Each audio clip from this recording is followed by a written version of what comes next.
Assalamualaikum warahmatullahi wabarakatuh. Kembali lagi di channel YouTube saya, Nadia Armanda. Selamat menyaksikan. Pada kesempatan kali ini, saya akan membahas mengenai teori sastra. Teori sastra berasal dari dua kata, yaitu teori dan sastra. Apa itu teori? Teori ialah cara, langkah, dan suatu sistem yang harus dipahami. Lalu, apa itu sastra? Sastra itu berasal dari kata susastra, dan kemudian terjadi erosi kata sehingga orang-orang lazim mengatakannya dengan sastra. Susastra artinya tulisan yang baik. Susastra itu pada awalnya sebagai pemakar budaya, pelestarian budaya, dan pendokumentasian budaya. Bahasa susastra ialah bahasa yang didasari oleh budaya.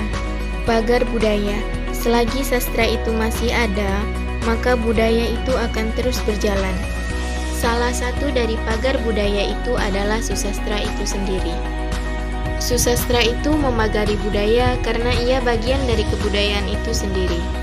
Dari susastra kita juga bisa mempelajari tentang manusia dan kemanusiaan. Ilmu sastra mencakup 3 aspek. Yang pertama, sejarah sastra. Adalah ilmu sastra yang mempelajari perkembangan sastra dari masa ke masa, baik sastra daerah, nasional, maupun mancanegara.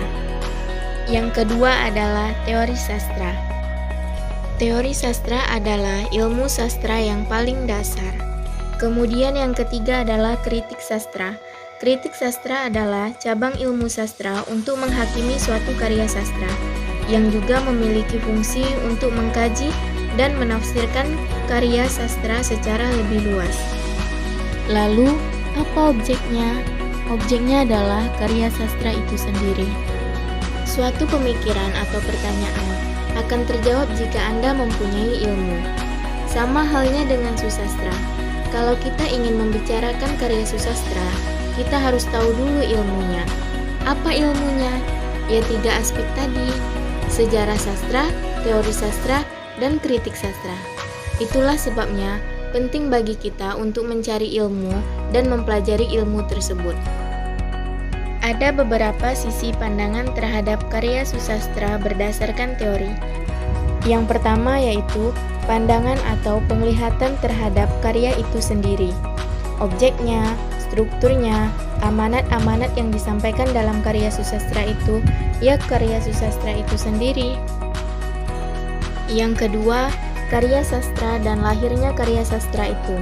Artinya, berkaitan dengan penulis dan situasi pada masa itu. Yang ketiga yaitu dari si penikmat atau pembaca. Itulah 3 hal yang harus kita perhatikan untuk dapat menikmati karya susastra dan mengapresiasikan karya susastra itu. Sampai jumpa di next video. Terima kasih.